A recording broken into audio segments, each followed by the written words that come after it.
All right, everyone, welcome to another coffee tasting. I'm your host, Aaron Taylor.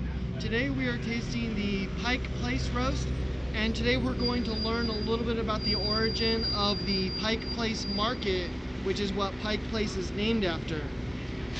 So for those of you guys joining my live stream for the first time, welcome to the live stream. For those of you guys who are joining me returning, welcome back. Don't forget to hit that like and subscribe button down below. Every subscribe and like helps this channel become that much more better, you guys. So welcome to the coffee tasting. If you guys are new to the live stream, I like to do my coffee tastings with two different brew methods.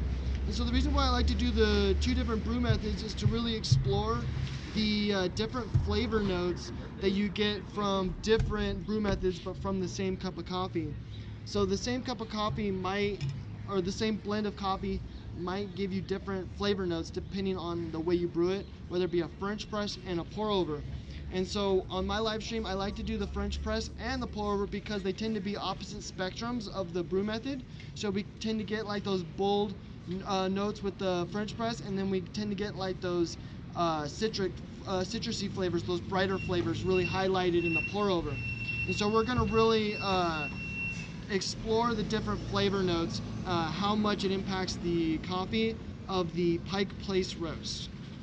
So with the Pike's Place Roast, this is going to be a medium coffee, but I would say it's on like the darker side of the medium roast. And the reason why I'd say it's on the darker side of the medium roast is because of those bold roasty flavors that you get from this particular cup of coffee that almost gives it like that burned woodsy flavor, which is normal to this particular cup of coffee.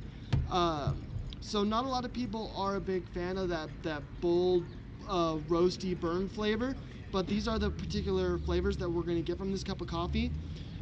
With the pour over, we're going to see a little bit more of those bright roasty flavors, which is going to give it more of that burnt flavor.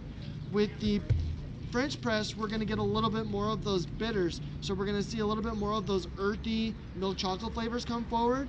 So it's going to die down that roasty flavor a little bit, making it a little bit much more of a more balanced cup of coffee.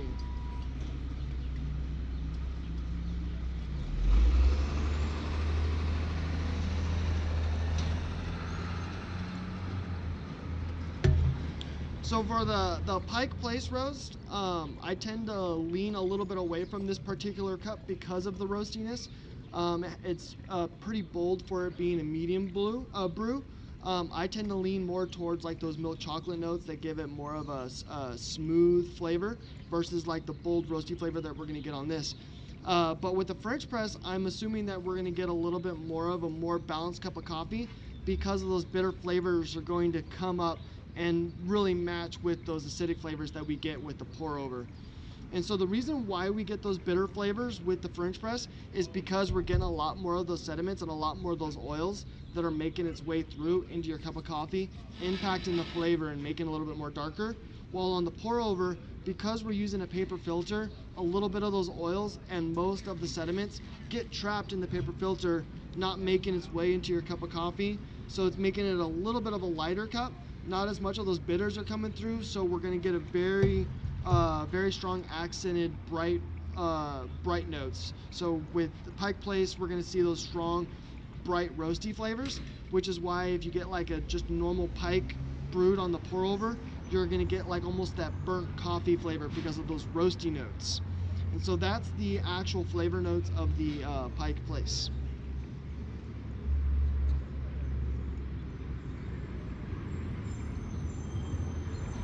I'm actually really excited to try the Pike Place on the French press, just to really explore the different flavor notes that we get from this particular cup.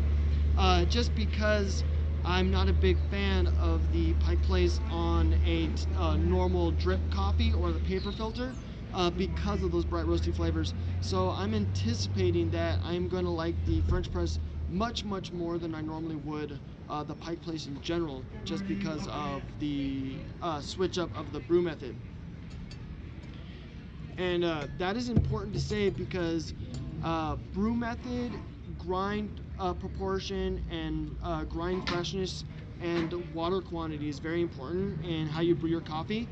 because you want to make sure that you're getting the flavors that's intended by the brew process. Making sure that you get the right amount of grinds, making sure you get the right amount of water is very important to make sure that you get that quality cup, and making sure that it actually tastes the way it is. Because you might get a horrible cup of coffee, but the reason why it tastes horrible is because it might have not been brewed properly. And so you want to make sure that we're grinding the coffee the proper grind for the proper brew method, and then we get the right amount of coffee and the right amount of water. So with the medium or the 16-ounce cup of coffee, we're going to use 30 grams of grinds and about 425 grams of water. And we're going to grind the grinds on a medium grind so that we get those full flavors of the paper filter. While on the French press, we're going to use 56 grams of coffee, but it's going to be ground on coarse. And then with this, we just fill it up to here. It's going to be around 725 grams of water. But what a lot of people will ask me is like, well, is the coffee on the French press stronger in caffeine wise because we're using more grinds?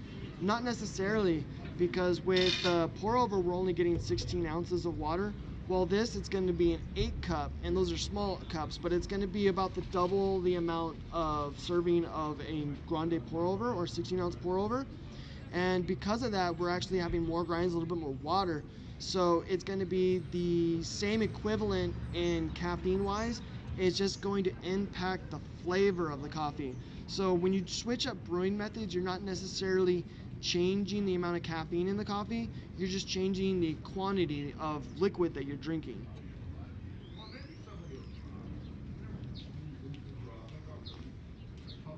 So with the pour over, we're getting those really bright roasty flavors on the sides and on the tip of our tongue with a slight bitterness. And then with those bright roasty flavors, we're getting that really strong, like burned woodsy flavor.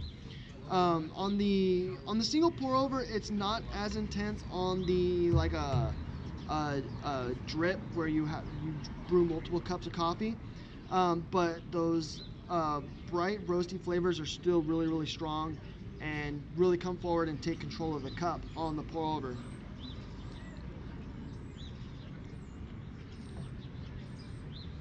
All right, so now we're going to try the French press. So with the French press, we're going to see a lot more of those sediments and a lot more of those oils. So it's going to bring down some of that brightness and bring forward some of those darker flavors.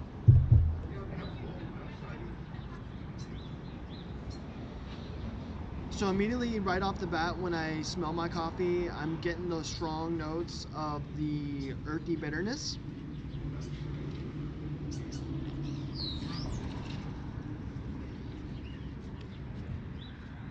And again, with this coffee, because the earthy bitters are coming forward so much, not so much that they really take control of the cup, but they really kind of meet the acidity halfway, just to where we're getting that more balanced cup of coffee.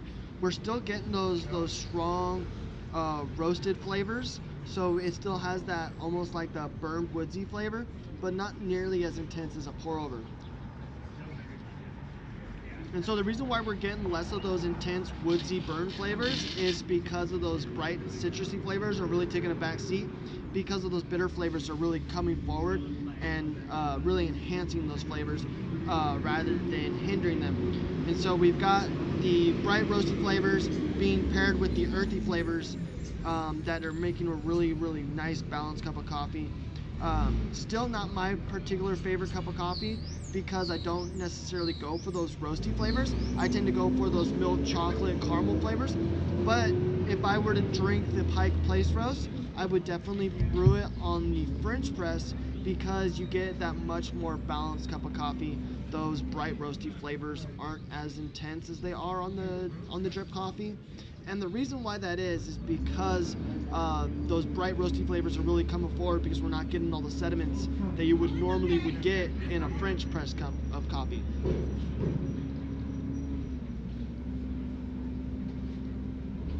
Morning.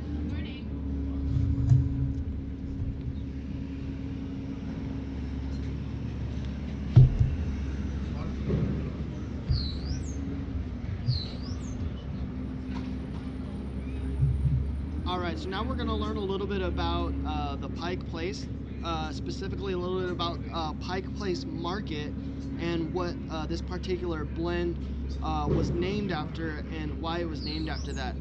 And so we're going to go a little bit back in time before Pike Place or the Seattle Pike Place store existed. So we're going back to 1907 in August 17th. As an experiment by the city of Seattle, they created a local market created by local farmers. And because of its success, they actually named it the Pike Place Market. And so it's a way for people of the community to come together and grow their own produce and sell them amongst the community, and really help the community thrive economically, and really keep some of the money within the community, and get some of that cash flow going through. And then also, not only is that's important, but it really helps the environment, that to encourage some of these people to grow their own produce and make use of maybe some land that might not be being used. And we could take this as an inspiration for ourselves to maybe start a local crop as well, and then join maybe a local Whole Foods community that might be in your city. I know that here in Palm Springs, we have a local food market over by the Palm Springs Museum, or not the museum, but the Palm Springs Theater, where the locals get together and they sell locally grown produce. And so that's really cool that we can take a look back in 1907, where one of the first locally the local produced produce, which is interesting to say, being sold to the locals of Seattle. And this started in 1907, in August 17th. And then so now we go a little bit forward to 1971, when Pike Place, the coffee store, was founded in Seattle. And we have the founders of Pike Place, who are really dedicated to providing gourmet Arabica quality coffee. And their passion for providing gourmet coffee stems from Pete's Coffee, which was one of the first producers of high quality Arabica beans in America. And so we have Pete's Coffee inspiring these three founders of Starbucks to really bring this fine tuned Arabica quality flavor coffee to the West Coast, specifically the Northwest Pacific.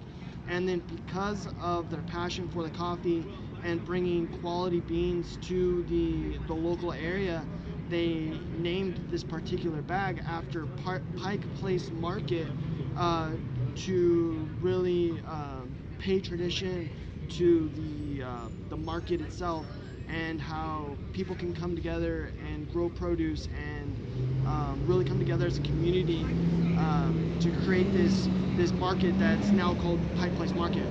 And so that's what Pike Place is it's a dedication to people coming together to as a community to grow and sell produce amongst each other, and really grow and evolve, and really help the community grow through local businesses and small business, such as local produce.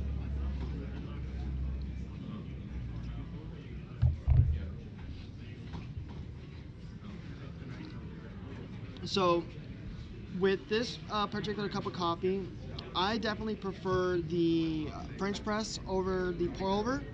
And so the reason why I prefer the French press over the pour over is because we're getting a lot more of those sediment flavors. We're getting more of those bitters, so the bold, bright, roasty flavors that you get from this particular cup of coffee aren't as intense as if you would drink it on a pour over or a drip. So if you don't really like that burnt flavor of the Pike Place, those bold, roasty flavors, I would suggest try it on a French press, because it really changes the dynamic of the flavor, makes it a little bit more of a balanced cup of coffee. You still get those bold, roasty flavors, but they're not as intense because they're not controlling the cup like they are in the pour over.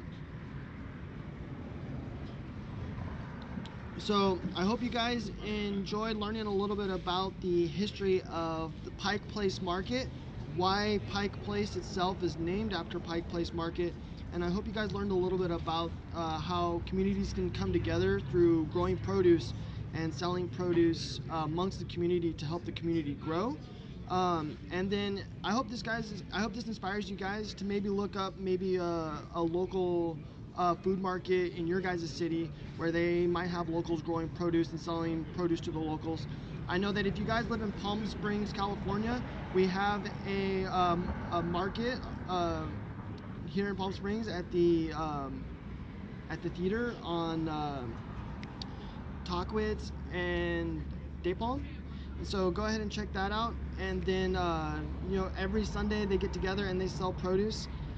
So go ahead and check that out, you guys. That'd be super awesome. And then if this inspires you guys to grow your own produce and join these communities and growing produce and selling it back to the community, that is super awesome. I'd love to hear your guys's what you guys grow for your community if you guys do. And then if this inspires you to guys grow, let me know what you guys are interested in growing for your community, whether it be tomatoes, maybe you grow coffee but live in a high enough elevation. Go ahead and throw that down in the chat. I'd love to hear all about it, you guys. If you guys have a particular favorite brew that you guys like to drink and you guys would like to see it featured on this channel, go ahead and throw that down in the chat as well. And if you guys haven't had a chance to hit that like and subscribe button, go ahead and hit that like and subscribe button, because every like and subscribe helps me make this channel that much better. Thank you guys so much for joining me on today's live stream. Have a great day.